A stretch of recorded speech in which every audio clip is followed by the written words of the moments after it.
Ladies and gentlemen, welcome to Zoom into Wine. It's time for the show and your host, Ian Blackburn. Hey, let's get right into it, shall we? I need my first taste of wine today. Wow, these are going to be impressive. We're studying these a little bit more academically tonight, and I'd love to get you really deeply involved.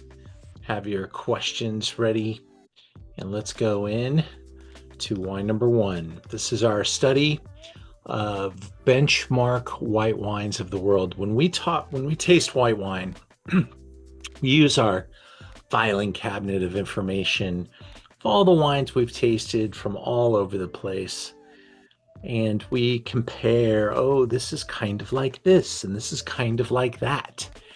And so I wanted to put a really impressive lineup of wines in front of you. These are not your casual versions of these wines. These are top, excellent benchmarks.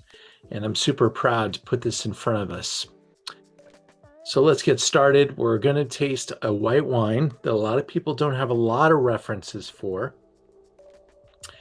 But Mark, I think you told me you went to Santorini once, right?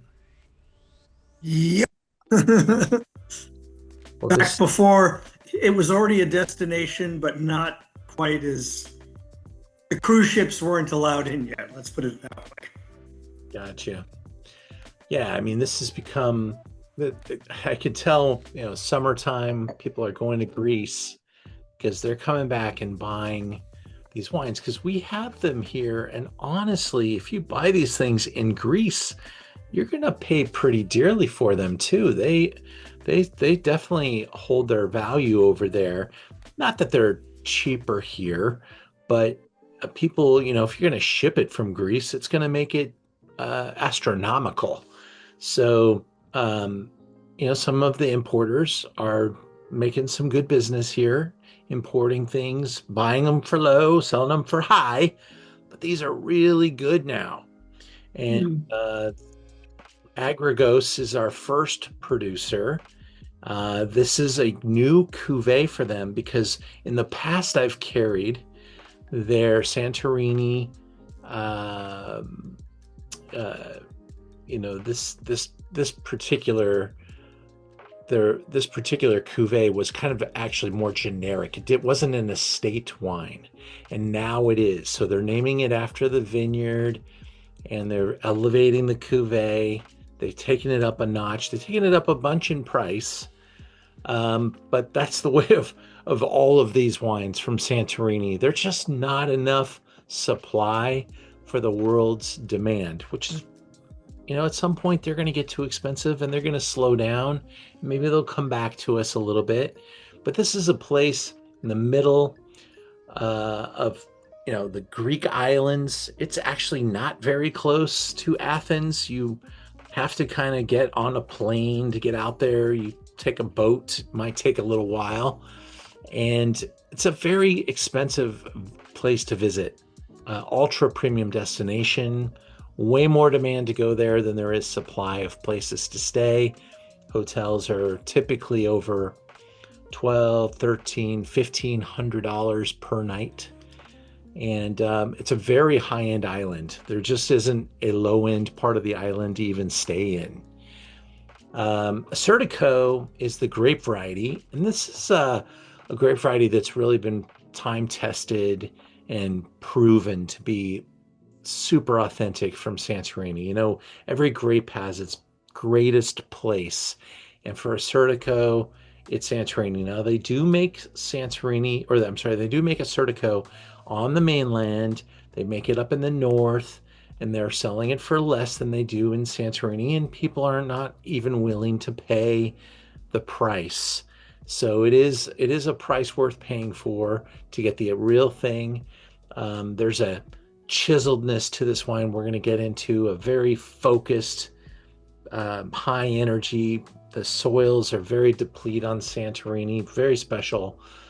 Here's a look at the island. They plant these vines and wrap and train the vine itself to become like a basket around its own fruit. Why? because the wind can come through, and the sun. The wind, though, can come through, and that is sand. These grapes are growing on the sand, and it's heavy, pebbly sand. So you blow one of those into a grape, and it's like a BB, and it's going to destroy the fruit. So they started this trellising system long ago, and you've got these amazing vine developments. It's not very efficient. Imagine the work. You're not able to get everything to grow with perfect uniform ripeness, but they do have their ways about them. And so this is the way they can make it very special. Very low yields also are helping elevate quality.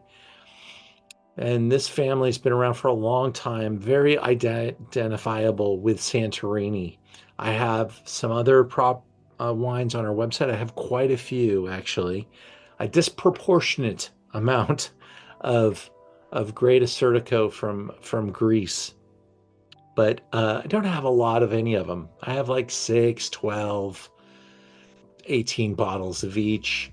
They're teeny producers. I want to explore. I want to be able to carry a really nice selection. And this is one to be proud of. Beautiful property. Look at the surrounding hillsides. Isn't that badass? That is so cool. Love the way the vineyards are just etched into that hillside. And again, this property was able to, in the past years, buy other people's fruit, but it's gotten tough. And so they went estate, and they took this Cuvee up a few notches, got a nicer score because of it. And I think this is one to watch. 95 points. Let's get into the technicals in the review. The wine will be released in March of 2025, so we've got it. Tasted the 2022 after the older 19 and 20 vintages in this mini vertical.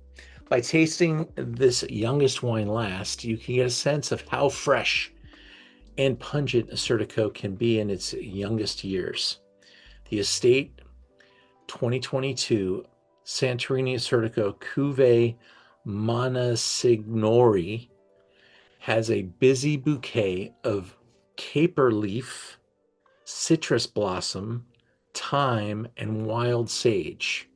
Those soft herbal notes see directly into the crushed stone and ashy mineral. Sensations of minerality are sometimes enhanced in the warm vintages, says director Dimitros Moussosos. This is an exceptional Assyrtiko that is young now and will benefit from more time in bottle. I think of these as like drinking Chablis, and this to me is like the Chablis of the Aegean. We're at 96, 95, so they are definitely proud of this baby. But I have many Assyrtikos that are going quite a bit more north than this one. Let's taste it and evaluate for ourselves what we think. Again, the nose is really stony, crispy.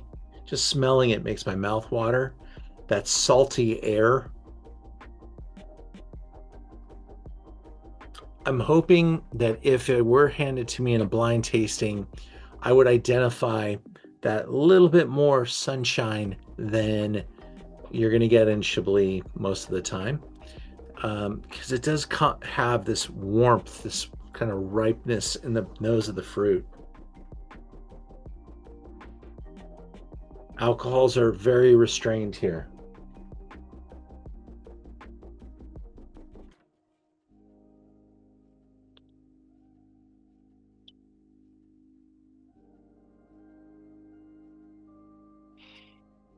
Feel that in your mouth, really a tight coil.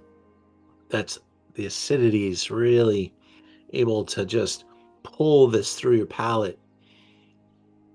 Now, here's where, you're going to pay the same price to get a Chablis to act like this one. A Chablis that's $30, $40 is not going to have this much tension, this much crispiness, this much, knife edge. And that's why I really love these wines. I really love taking them out for dinner. And man, I love taking this out for sushi and blowing people's minds, because not many people have tried a wine of this price point, this quality from Greece. Greece came into America with a lot of inexpensive wines. Oh, those Greek wines are terrible, we thought. That's because they sold all of these in Greece. Now, they have established a price point in Greece. They're getting expensive for the Greeks. So where do they go? They go to Japan and they come to America, and we will pay for them. Got some chat comments. Let's see what we see. So Janice, yeah, Assyrtiko is the primary grape of the island of Santorini. There are some red grape varieties as well, and we can look into that in a minute. And how long will this wine age? I think a really nice wine version like this, I would love to see it with 3, 4, 5 years on it. But some people do really enjoy the youthful exuberance of a young Assyrtiko. But as they age, like all great wines, they'll add a little weight, and they'll get a little heavier, and that energy will unwind just a little bit, but it'll unlock some other dimensions to the nose, some further complexity. But I really like these in their youth. They're fun. And how many times you get to try a 10-year-old version? Well, probably not unless you go to Greece, because these wines were not imported into America. I'm glad you love it, Ray Marie. Thank you so much. I'm going to grab that bottle. Give me 1 second.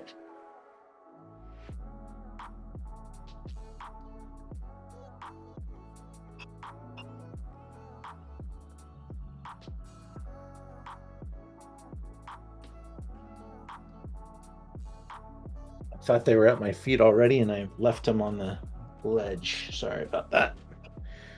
Got the bottle right here, so I can answer the other question that you gave me, which is the alcohol. And this does claim 14.5.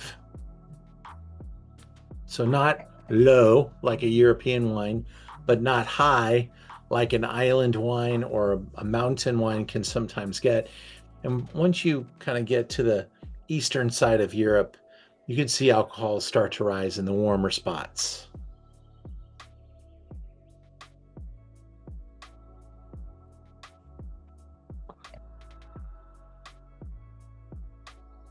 I would say that's just a very elevated example of the variety.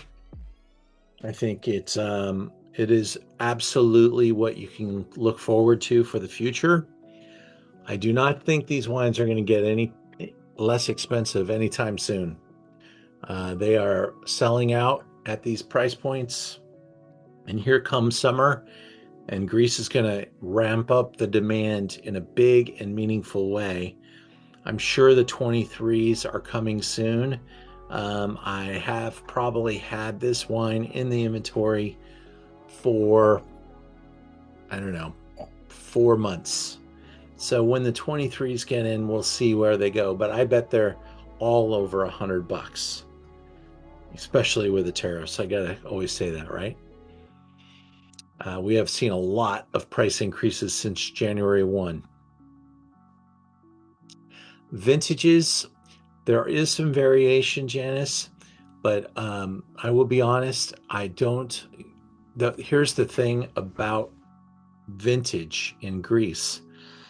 What we're going to have is a good vintage with probably a smaller supply, and a tough vintage with even smaller supply, because in tough vintages you lose the fruit due to wind, sunburn, frost. There's so many extremes here. This is where making wines on an island really is limiting, because you can have all kinds of things, and you could lose an entire crop. So what's a good vintage? It's a vintage that you've got to sell. That's what you got. And because it's not as, with that basket formations and stuff like that, these guys have definitely elevated the game. And that's because grandpa's not making the wine anymore. You've probably heard me say all these things before, but everyone's got a doctorate now. The science is so good. They know how to make these wines better and better. So you're not going to get like one extreme to the next in a given all the qualities are the same. And they're not going to put their name on them and sell them at this level of a cuvee if the wine doesn't hit that number. So there are other wines that they can put them in. So what I'd like to do is just go into the website for a second and just show you a couple other fun things from Greece, because I'd love to encourage you to get involved, but maybe the $100 number isn't where you would need to start. And the way I look is with regions. I go in here, and we've got Greece and Eastern Europe.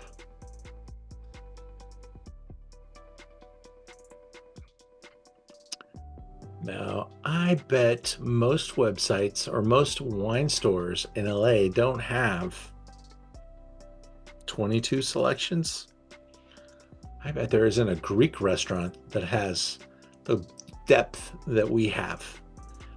I get to do the weird stuff, and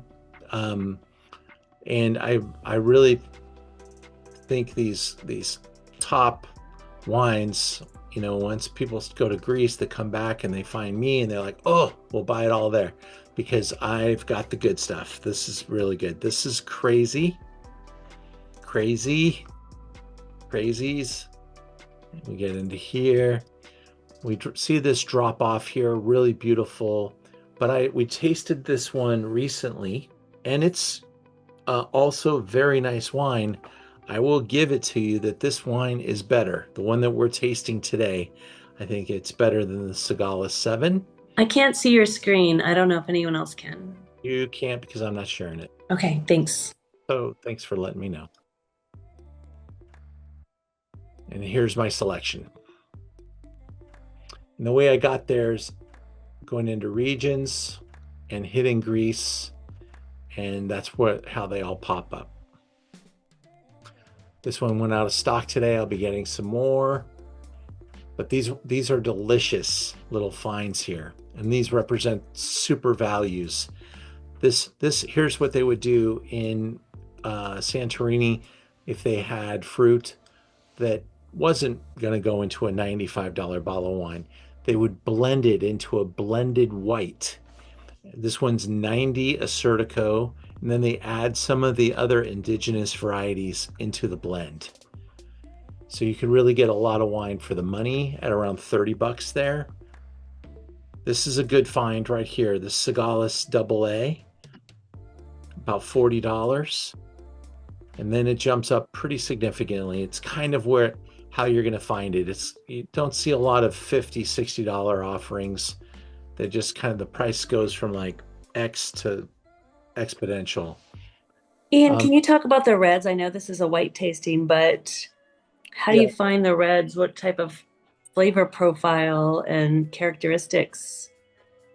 Yeah, depending on the grape variety, but in general, are we going to talk about the $170? Yeah, I'm sure that's good. Yeah, it should be good. Yeah. That's made by a really top guy from Bordeaux, and his wines are really hard to get.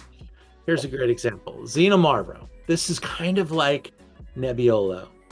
So it is the Greek equivalent. I mean, I think a lot of people in a blind tasting would think that this is from Piedmont, Italy.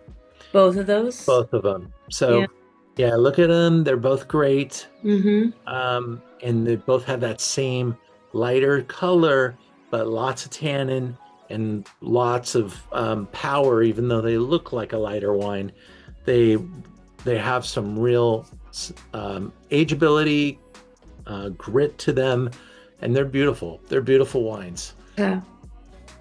By the way, there are other grape varieties, and there are some I barely see, but Mavro Trongano is grown on the islands as well, and I am seeing some red blends with that featured in there too. I think this one's got it. Yeah, here you go.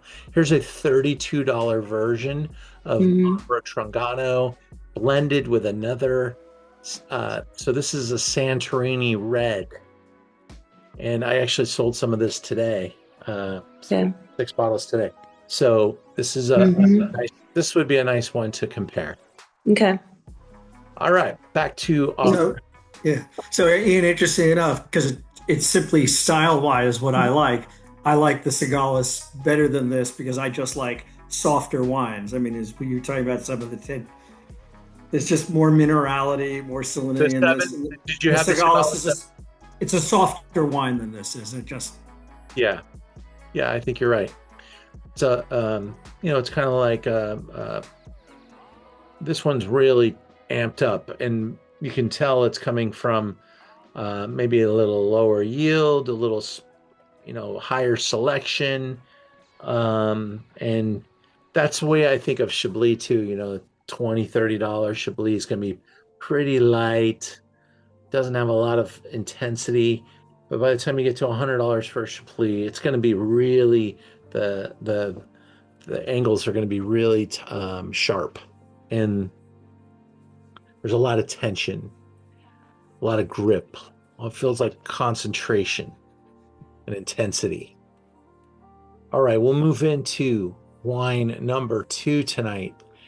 And I've had some really great experiences with this wine a lot recently. This is my example of Napa Valley Sauvignon Blanc, which about 10 years ago, I was talking out loud about how this is like Napa Valley 3.0. You had Napa Valley prior to Prohibition. That was 1.0. And by the way, prior to Prohibition, there were like 400 wineries. I think there were 1,000 wineries statewide and 400 in Napa Valley. And then after Prohibition, it was like a couple dozen, and then kind of the industry rebuilt. And so that rebuild would be like Napa Valley 2.0, and you had a lot of very European influences. So the wines of the 50s and the 60s, which is really when Napa found its growth again. Those wines were made like Bordeaux, and they're going crazy in the collectible markets right now because, well, those customers are turning 60 or 70 years of age, and they're getting gifted birth year wines. And guess what? Those wines from the 60s, because they were picked so early, they have alcohol that's like 11.5 and 12%. And they're young wines because they picked them that way.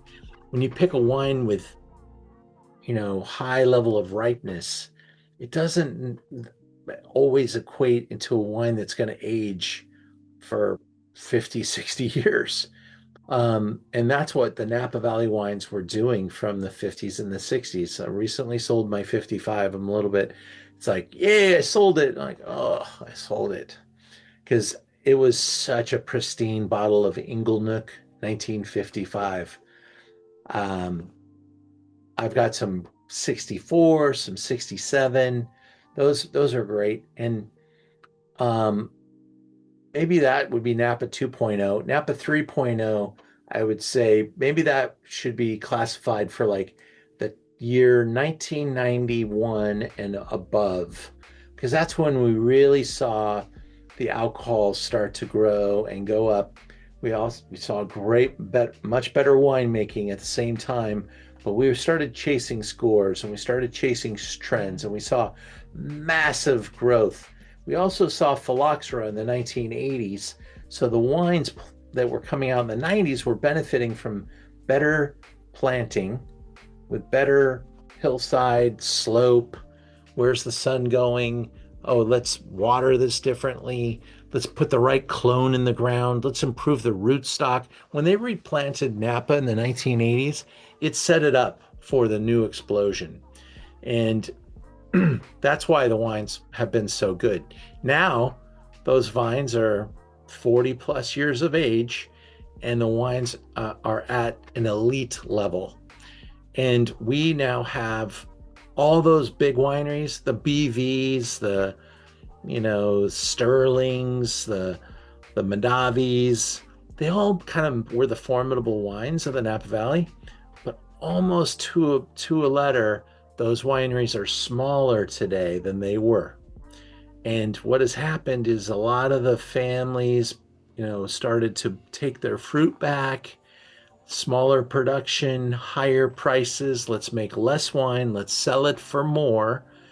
And and that kept up with the land values, unfortunately. And today, back in 1997, you could buy a acre planted in the Napa Valley for $100,000. Today, that same acre is $1 million.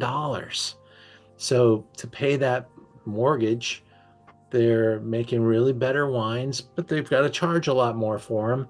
And they've got so many amazing artists now. This is a brand called Annulus Sauvignon Blanc. We're tasting the 2022, which is a fantastic vintage for this producer. The vineyard itself that this comes from is actually 2 or 3 sites, I believe. And so they kind of spread out around Oakville, which is where this wine is made. It's made from 3 different grape varieties. It is a Sauvignon Blanc, so it's 75% or more Sauvignon Blanc, because it's Sauvignon Blanc and Sauvignon Musqué, which is Musqué is a clone of Sauvignon Blanc. You're at 76% Sauvignon Blanc and 24% Semillon. And that's what's making this wine super cool, super different. And it's made here at what's called the Wheeler Estate. Now, this is a perfect picture to show you Wheeler, because when we just visited there, they have a full-time gardener. They have a small restaurant there. And if you were to make a tasting appointment at Wheeler, you may get offered a chance to taste different productions that are made at Wheeler. Maybe it's with a single brand. But you could also choose the tasting menu, and they will literally be out there with scissors cutting your ingredients from their herb garden to order for your food. This is not a high production place. They only have 2 or 3 tastings at a time.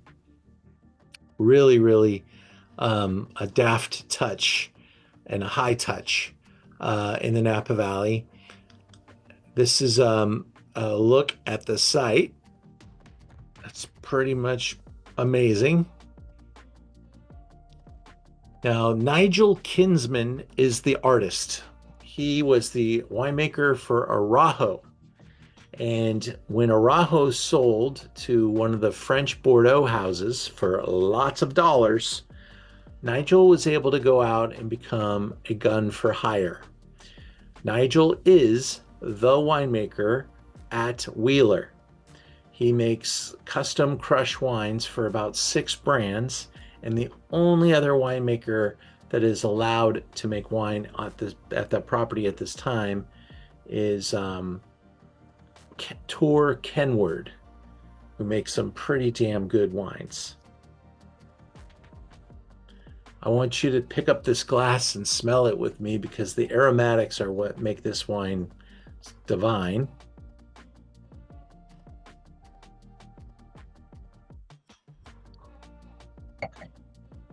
I'm going to change out my glass.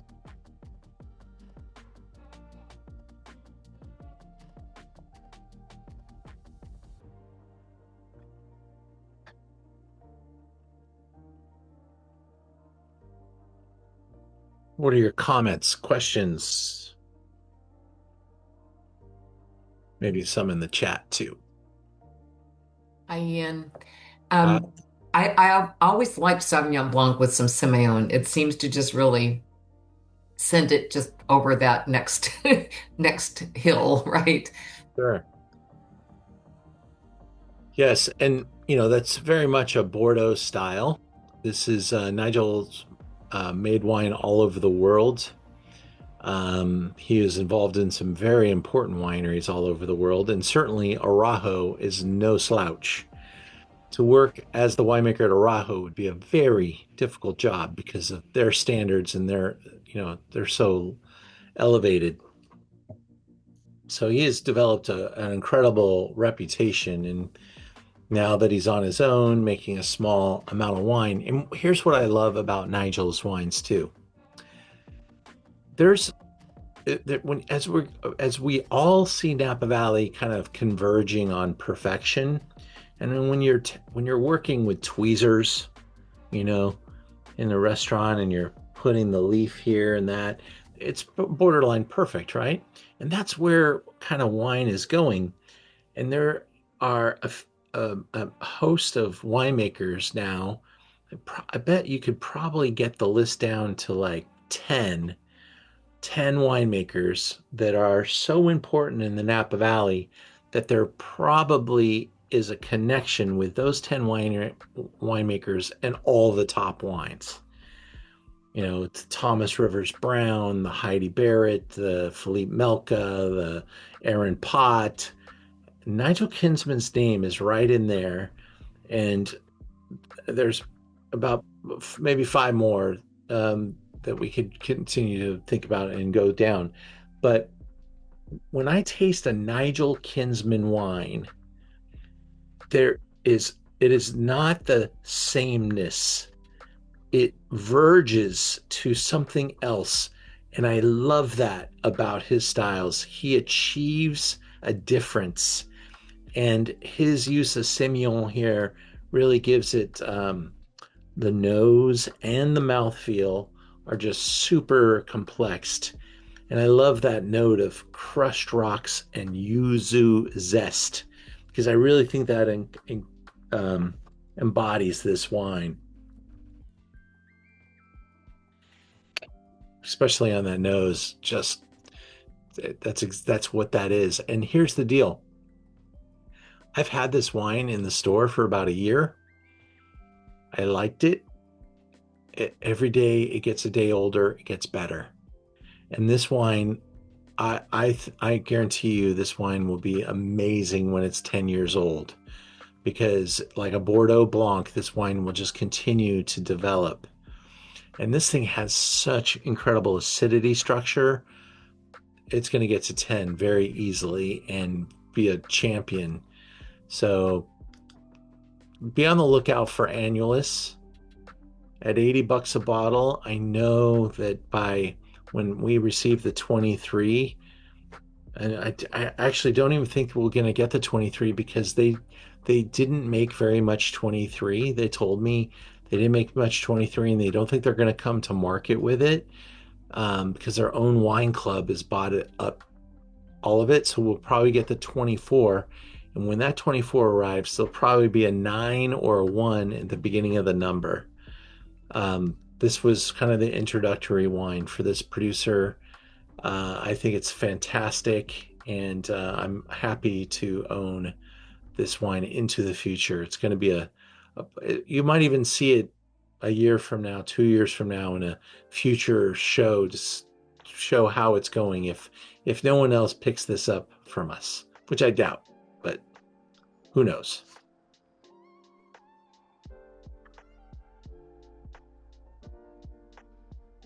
Any questions, gang? You guys good? Ready to continue? I know a few of our friends that wish they could be here tonight are traveling. So we're recording. We're going in a little deeper tonight on some of the thoughts, little higher end iterations being tasted tonight. This is a fantastic brand that you got to love. Just the gaudiness of that label, or godliness, one of the two, whichever word you would prefer to use. This is, such a regal figure, kind of surrounded by a clamshell or something like that. I don't know. Is that a sconce? What would you call that surrounding his head? It's just a really a formidable label that you never forget. And I've drank this wine all over the world because you got some restaurants, different places, and not all the great wines that you're hoping to see get around. This one kind of does. This is Austrian. It's Grüner Veltliner. It's Weingut, Emmerich, Knoll. And this is a Smaragd. And let's get into it a little deeper. When we're talking about Grüner Veltliner and Austria, we're typically talking about that area right around that circle there. Kamptal, Kremstal, Wachau. There's quite a bit going on down in Transcendental as well. A little more volume over there, a little more value. But Kremstal and Kamptal are where the real top wines are coming from. They're along the river, and the river has left this very interesting silt, and that is what these grapes are growing in. The river beds or the former river bottoms are now the hillsides. And that is what we're getting here. Grüner is a very different grape variety. You could have very tangy kind of notes. This one says white pepper, dill, kind of a pickle characteristic. That's kind of an interesting way to look at it. Wachau has different designations of quality and ripeness. When we're talking about Smaragd, these are the fullest body and the ripest. Federspiel is what we tend to see if it's not Smaragd, and those are more the medium-bodied, and they're picked earlier with less total potential alcohol. I honestly don't mind if it's a Federspiel or a Smaragd. Smaragd tends to be going for it.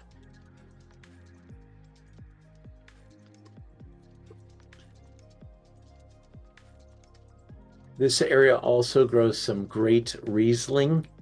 So Austrian Riesling or Austrian Grüner Veltliner.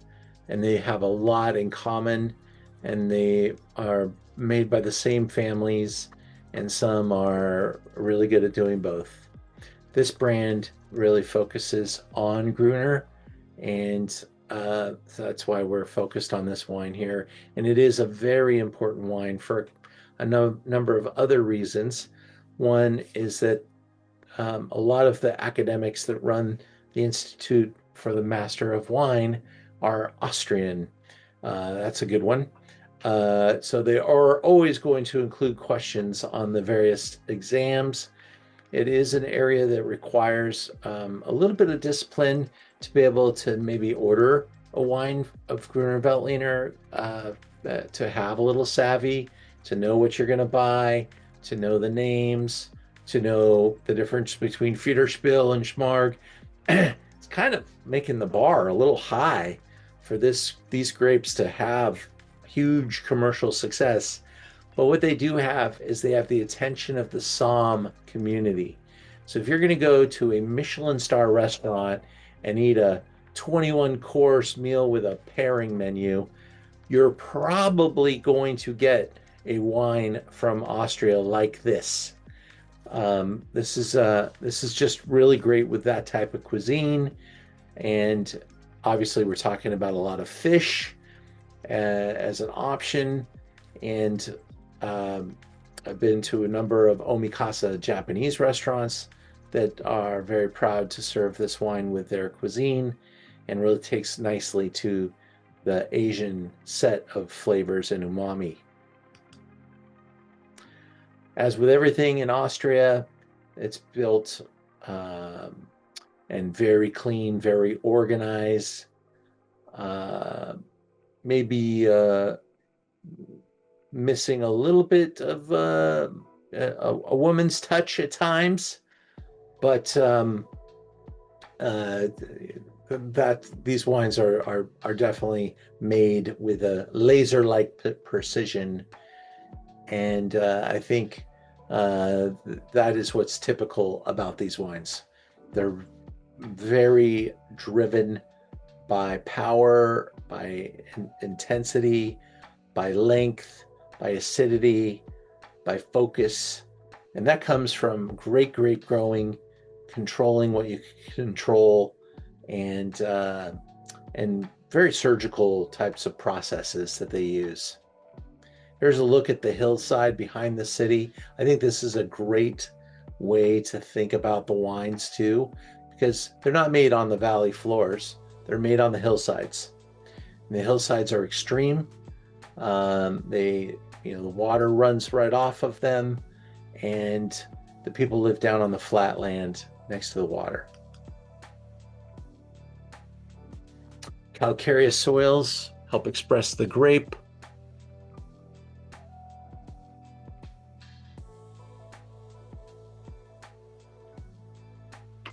Beautiful aromatics here.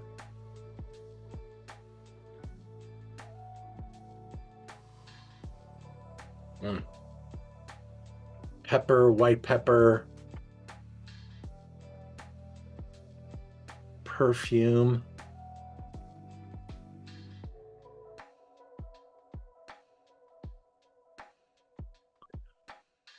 The typical apple note because of a white wine.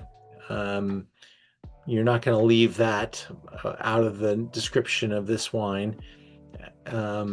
But here's where you start to get some very signature characteristics. Swirling that thing around, you can really see this almost glowing, maybe even streaks of green in the wine.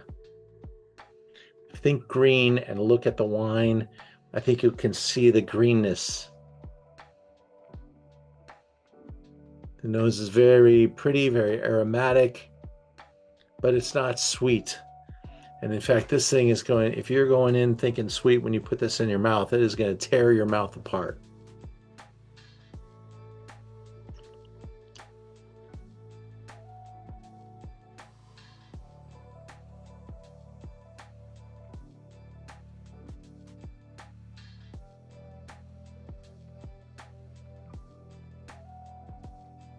This is relative value.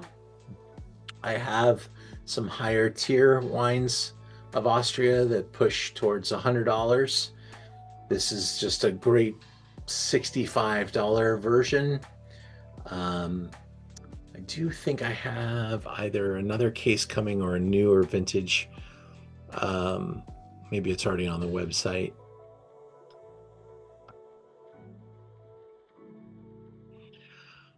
To compare this to a wine in the US, well, first, we do make a little bit of Grüner, especially in Santa Rita Hills. There's also trace amounts of it up in Oregon. And there are the producers that are doing Grüner might be playing around with a little dry Riesling, little Grüner Veltliner, maybe even a little Gewürztraminer at a very high quality level style.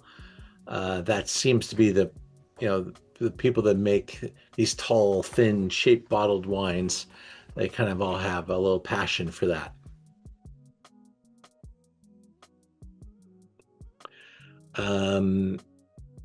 There may be a couple of very artisan producers like Santa Cruz Mountains. I think I saw a Grüner Veltliner one time.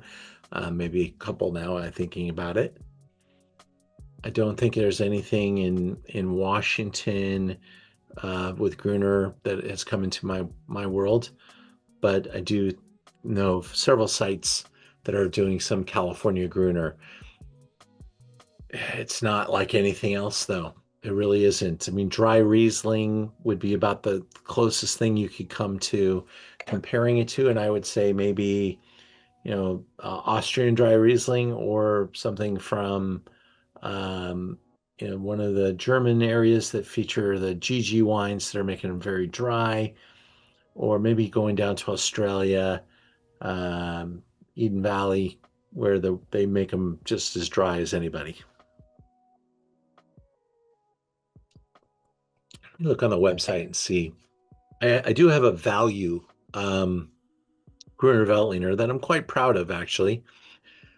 So let's go to the website real quick. Just show you Grüner. And I would recommend that you try one of these with the great, if you like going to sushi like I do, take one of these to a sushi bar. It'll really be great.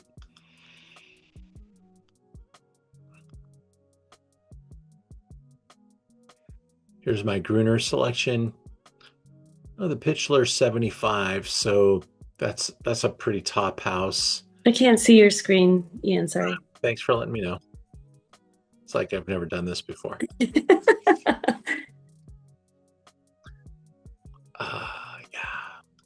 got some new stuff. I forgot about that. So here's the value Stad's Krems. I've been carrying this wine for 3 vintages in a row now. Hard to touch this wine at $18. Gives you a really nice entry into the category. Here are the couple of different wines that I'm carrying from the same producer. One's a Federspiel and one is a Smaragd. Prager is a legendary producer, and that hits almost $100. Here's one that came into my world recently that is getting some great press, and I have both their Grüner and their crazy reserve Erstelager Riesling. They got 97 points. Another good value is this Riesling from Austria here, 95-point Riesling. Those would be the comparables. So those are very dry Rieslings, Ian, that bone dry. Bone dry. Okay, great. Yeah, you're not going to see the Austrians mess around unless they're really actually making a dessert wine or a botrytis. They do make some great dessert wines. They're really expensive, very hard to sell, and I don't carry many. I think the one that I might have is called Dr. K. It's made by Cinquenon because he was Austrian, and he made wines with Dr. K, and Dr. K passed away, and so when he passed away, Cinquenon stopped making the wine. All right. Moving into our next slide, which is just a quick preview about next week. We're going back to Portugal. My friend Sandra Gomes, who's a Portuguese wine importer, is going to be on the Zoom with us. We're going north to south. We've got 2 whites, 2 reds, and 2 desserts. And one's a white port, one is a tawny port. Really a fun lineup, and we're going to cover a lot of ground there. There's also a couple of my favorite wines are going to be featured in the Zoom next week. It's been a while since we've tasted a Moussault estate, but we will taste Moussault tomorrow night, and it is the Alicante Boucher example for the world, and just incredible wine. So that's next week, Portugal, north to south. After that, Sonoma Sensations, Tuscany. We have a free session about how to build your wine collection, and we're putting some nice thoughts together. And then some Greek vines coming up. And we, let's see if I featured that same wine, because I don't. So we'll go all over those values, and that we'll cover a lot of the category in that session. Mm. Now, let's go to our next vino.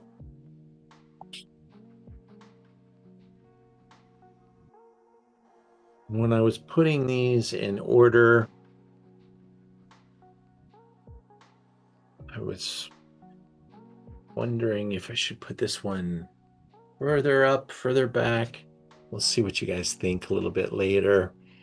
But this is like an all-time favorite go-to geeky wine of the Loire Valley. This is Chenin Blanc. Doesn't say Chenin Blanc anywhere on that label. It does say Savennières. Anything that says Savennières is made from Chenin Blanc. They don't make a red wine. This is a Chenin Blanc exclusive. And by the way, the wines are dry. This is Domaine Moines. They are one of the leading producers. I don't know of anyone better, to be honest. This is 98 points. Probably hard to do much better than that. Here's where Savennières is located, right behind Angers, and very close to Anjou. And Tours. Tours is where you probably will head into the town right below it. That's where the train goes. And you can take a train easily from Paris to Tours or from Bordeaux. I think Bordeaux goes to Tours. But Tours is a very nice touristic town where all your shopping and a lot of business, kind of the business hub. But everything out here is winelands. Savennières, just another little tour around here. We've got Vouvray, Chinon, Semur, Court de Cham, Bonnezeau. These are all famous Chenin Blanc areas, but they each have a different style. Bonnezeau is where you're going to get the dessert style. Coteau de Léon as well. You'll get some dry in Bourguil, some dry in Vouvray. You probably get all styles in Vouvray. Some really interesting stuff in where is it? Right. Saint Nicholas. I guess it doesn't make the map, but Semur Champagny or Semur. That's kind of where a lot of new efforts are going with some new producers to make some very higher tier styles of Chenin.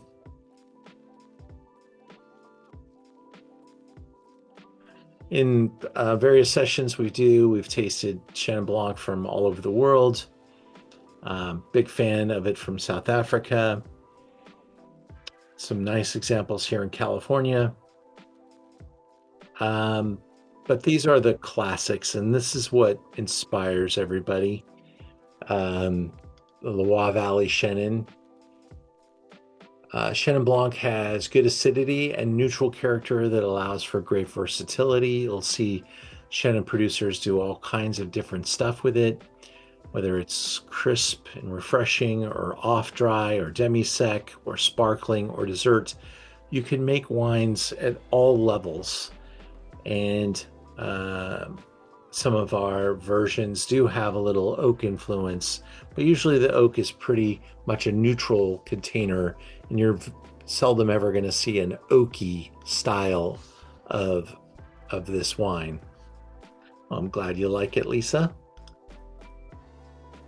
Sauvignon, let's pass through that slide a little too fast. Dry and oak-aged Chenin Blanc is what we're tasting here in Savennières. Vouvray will have a wide range of styles because it is such a popular place. The best Vouvrays like Hugel even offer a wide, they'll say, here's our dry, here's our off-dry, and maybe even a pétillant, a sparkling Vouvray. So you can see different styles, but there's the sweeter styles coming in. Coteau de Léon, Bonnezeau, Court de Cham. They get some noble rot there, some of the botrytis. And some more sparkling in Semur as well. Of course, there's great cheese in this area, and it's always fun to pair the cheeses of the Loire Valley with something like this. This is the Domaine, founded in 1891, so not an old brand, but Tessa LaRoche is running it and really thought of as being great. 10.4 hectares, about 25 acres. That is not a ton, and you've got most of it being Chenin Blanc. It's all done organic, sustainable.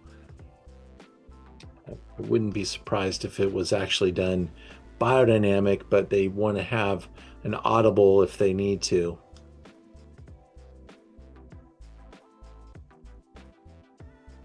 There's the property. Almost everything is built with the river not too far away. You know, the kind of the valley has slight elevations up to these different levels.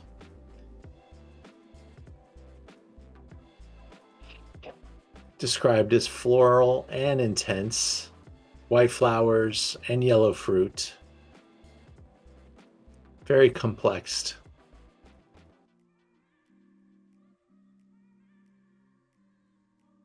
White fish like pike, turbot, lobster, white truffle risotto. The nose has that little bit of floralness that may insinuate that it might be a little sweet. I don't think so.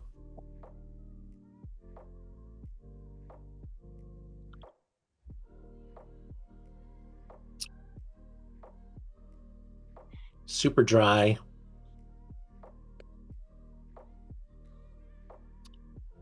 Feel the intensity, feel the length here. 10, 20 seconds, 30 seconds is coming. You're still feeling it. Great length, great intensity, beautiful balance. I love James' passion and score here. I think this is a remarkable Savennière.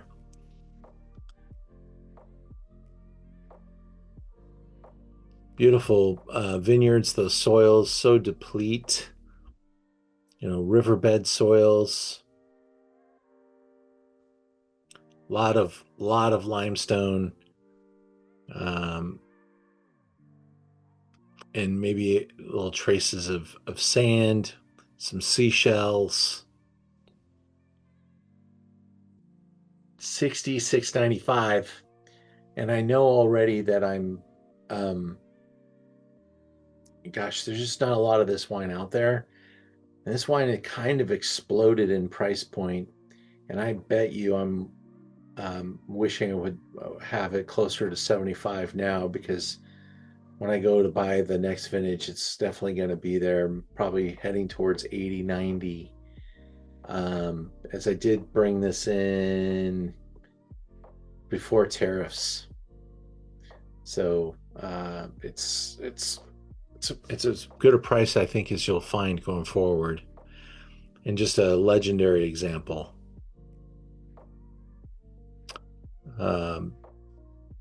Top restaurants. I'm actually going to be visiting Melisse on Friday. Haven't been there in a couple of years. I'm looking forward to having what I think is LA's best chicken. I've been on a diet. I've lost about 20 pounds. I also lost a lot up here. Just my brain is freaking out because I haven't had any carbs in a month. I'm doing almost all protein. And this chicken, though, comes with mashed potatoes and gravy that is so good. It's a whole roasted chicken, and it's a specialty of the house. And I'm going to have me a little bit of mashed potatoes and gravy with that chicken, and maybe a little Savennière. Now, keeping it on a roll. Also paying attention to the clock, so I've been talking a lot. Number 5. I'm not going to let down. I'm not letting up on the accelerator. We're just tasting great wine tonight, guys. This is Meursault from one of the top names in the business, Jean-Philippe Fichet. Take a look at the map. Remember to envision me retiring when I'm 70 in the city of Beaune in France. That's where I want to be. I want to be old, but I want to be mobile. Be able to walk down the cobblestone hillside or slope, go back, buy my baguette, my little piece of cheese from the market. You've got 3 very important appellations right next to each other. Meursault, and not to speak poorly about Saint-Bon, but Meursault, Puigny, and Chassagne are in the A League, and Saint-Bon is what you can buy like a Premier Cru to say it's almost as good as a Meursault. And so Saint-Bon's quite good, quite delicious, and it's half the price. But we're here to talk about quality. And this is all the whites in this area are made from Chardonnay. All the reds are Pinot Noir. Some of these villages that we're talking about, Chassagne, Puigny, Meursault, they make white wine. You can find a Chassagne Montrachet Rouge. If you're making a wine in Meursault that's red, you can actually call it Volnay. And if you're making a white in Volnay, you might I think the white line might not be true. You might not be able to call it a Meursault in Volnay, but if it's a red, and you're right on the borderline with where you grew the grapes, I think it depends maybe on where you made it too. But Volnay is right on the border, and that's great red wine. Anyway, let's go on. Largest appellation for white wine in the Côte d'Or. The wines of Meursault are rich and nutty. That's how you're going to describe them in 2 words. The wines of Puigny Montrachet, floral, stylish, and steely. And Chassagne Montrachet, you're going to kind of classify that as complex and mineral. That's pretty weak. Complex and mineral.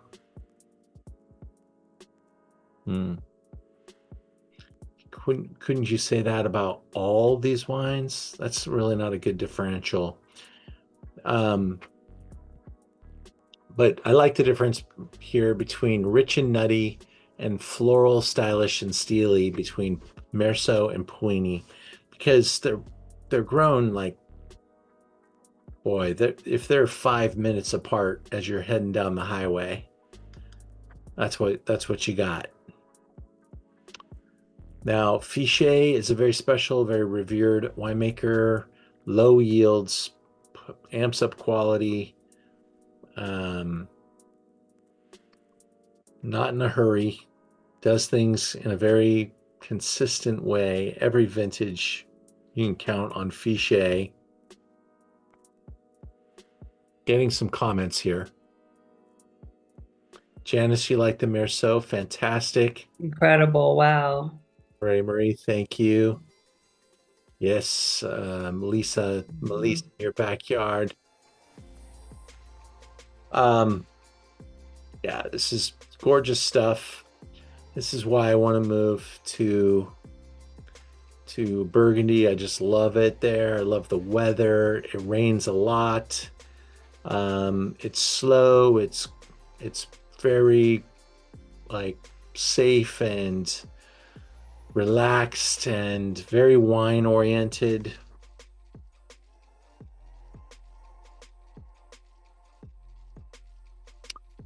Francois Menard winemaker.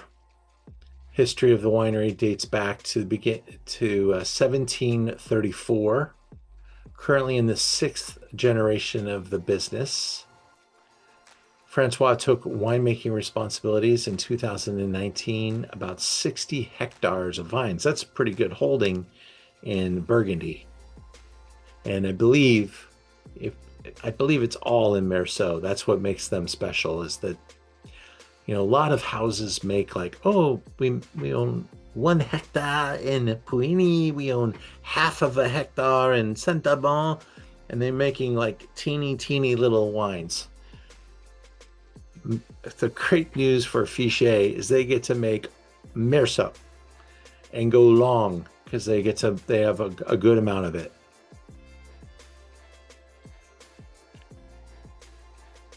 Mid lemon. There's just a hint of honeysuckle on the nose, yet a real feeling of breadth of Meursault, quite luxuriant behind all the white fruit, with a little bit of butter at the edges, lesser acidity, accessible and delicious.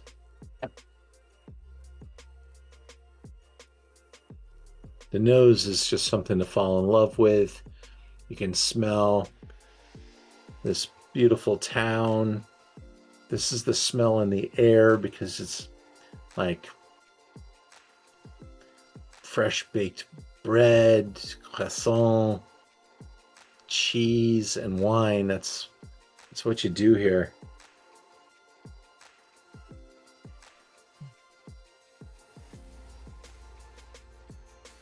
The food is so good in Burgundy. Great escargot, some amazing chicken. I think the best place for chicken, within 100 miles of here, from Lyon to Burgundy. These chickens have muscles, and they're delicious, and they're great. Of course, the butter and the cheese and the sauces and the tradition, it's all amazing. So, Ian? Sure. This house has, when I just pulled them up on Cellar Tracker, it looks like within Meursault, and still they have 5 different labels that they have a range of price points, but they're not grossly, it's not factor of 10. It's like less than factor of 2. So sort of what are the different things they're doing that leads them to divide up their plots that way? So let me see if I can recapture what you're looking at, so I can speak to it. So I can see here. So you've got Premier Cru, a couple different Premier Cru holdings, and the wine that we're tasting today is AOC, Appellation Meursault. So there's probably small pieces of all their wines in there, and then they even make a simple Bourgogne, which is declassified, and probably when you look at that picture of, that's not the one I just pulled up. The Meursault ones, all the classified. Yeah, when you make a Bourgogne wine, you're going to use this flatland next to the city, and it may also be blended with other fruit from other towns. It doesn't have to be. It's not going to be Meursault probably. If it is Meursault, it's going to be young vines from flatlands, but they can make Bourgogne, and they can grow their Bourgogne to strap on to other business. But all of the wines that I was looking at on the wine searcher there from Fichet that are listed are all basically Premier Cru. Let me get back there. Premier Cru enlisting.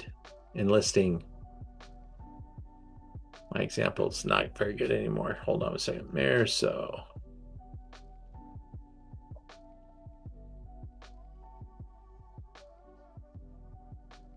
So here, Le Chevaliers, I'm sure that's the name of a small little parcel that's in Meursault that's been elevated, whether it's Premier Cru or just a block that they want to promote. It's not a famous one. But I bet you the price is a little bit higher.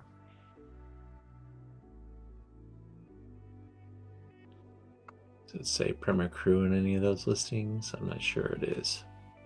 I've never heard of this Premier Cru, that's why I'm saying that. But looks like they are making a little Puini as well. Mostly Meursault. And so they're going to parcel it out and make just a couple of different distinctions. But this is their main wine. And when I talk to the importer, honestly, on a year-to-year basis, there's only a couple I get access to. A lot of these little teeny ones are probably things that you only see in different restaurants. Might get off some of that stuff. Got it. Yeah, but the when you got a Meursault and then you got a little name after it, that's going to be the parcel or the selection within the village of Meursault. You can always blend down. You can never blend up. So when you look at the triangle of quality, there's no Grand Cru in Meursault, by the way. So the best fruit would be Premier Cru, and it probably makes up about 10 to 15% of all the wine made up in Meursault. And then about 60% of it's going to be Meursault appellated, and then a good chunk of it is going to be classified into that Bourgogne level, because there are some flat lands, and you don't want to put the word Meursault on wine that's made from the flat land, because it won't age, it won't do your brand any good. And in fact, you're always rewarded for doing what they call repli, blending down. Take your best wine and blend it into the next wine level down and elevate its quality, even if it means making less of the top wine. Our last but not least wine.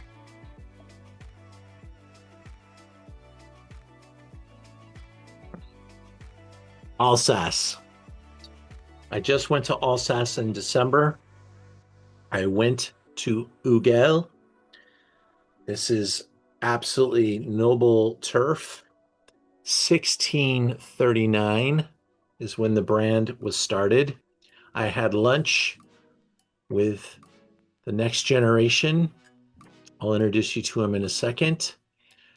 Right outside, we are in Ried, which is where the winery is located.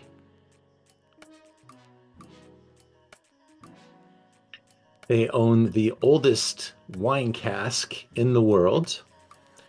Their cellars go back even further in time, but the family put the name Hugel and started making wine in the 1600s.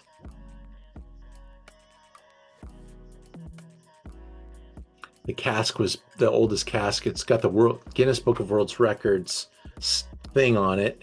It was from 1715, and it has a capacity of 8,800 liters, and I don't think they use it anymore. But that is the location of the venue. And by the way, the venue has a basement that goes down several levels. That architecture is what all you're going to see in Alsace. It's beautiful. This is the wine. It's 100% Riesling. It's called Grossi Laue. There are many different iterations of Riesling from Alsace and from this producer. This is their top, their high end, their current vintage. They hold it back. They want to sell it when it's a little bit more the way they want you to receive it. So this is current vintage 2014. Saline and full palate with vibrant acidity, long salivating finish. Of course, the great cuisine of Alsace, charcut with some sauerkraut, some potato salad or potato, amazing breads, amazing cookies. But the charcut, the sausage, the sausages and the ham that you're going to have there, you got to have it with some mustard, an incredible dabble of spicy, knock your head out mustard with a little bit of the sauerkraut and this wine. You're super happy.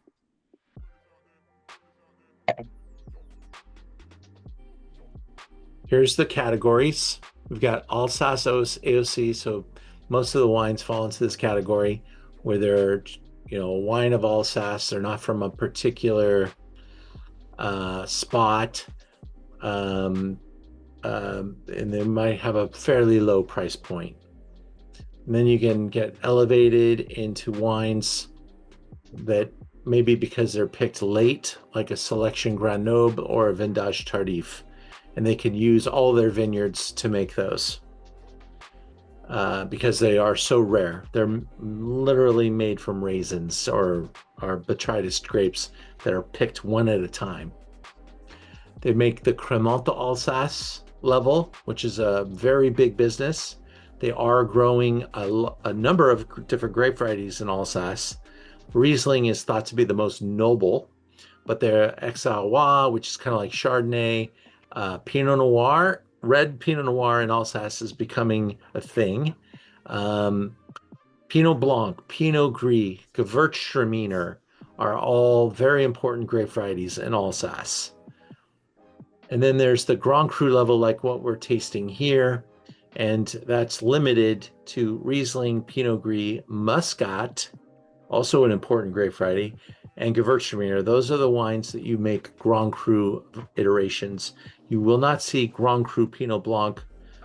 And no one's bottling it as Chardonnay. If they grow Chardonnay, they're only growing Chardonnay to make sparkling wine. They do already grow Pinot Noir. Auxerrois and Chardonnay are often in a blended white to make something fun. Here is Jean-Frédéric Hugel in the picture right here. He's the new generation, a very smart and enterprising entrepreneurial guy. He's taken over the reins for the family. There's other brothers involved, and some of them do the grape growing. Some of them do they do different levels of work. That's Dad, who's retired, but Jean-Frédéric went and got all the degrees. He's in charge of the winemaking and the marketing, and so the other guys are helping him get to the next level. And Hugel is considered one of the best. There's a look at the town. You can see how architecturally they stay on point. There's absolutely no room for anything that's not architecturally in line with the classic look of the village. That's one of the reasons to fall in love. As you walk up the streets, you smell all this amazing food and you see all this great architecture. And they have all these little stores that sell the baked goods, the cafes, the beer, the charcuterie. And this is one of the great wines. It's a 2014 and it's $110.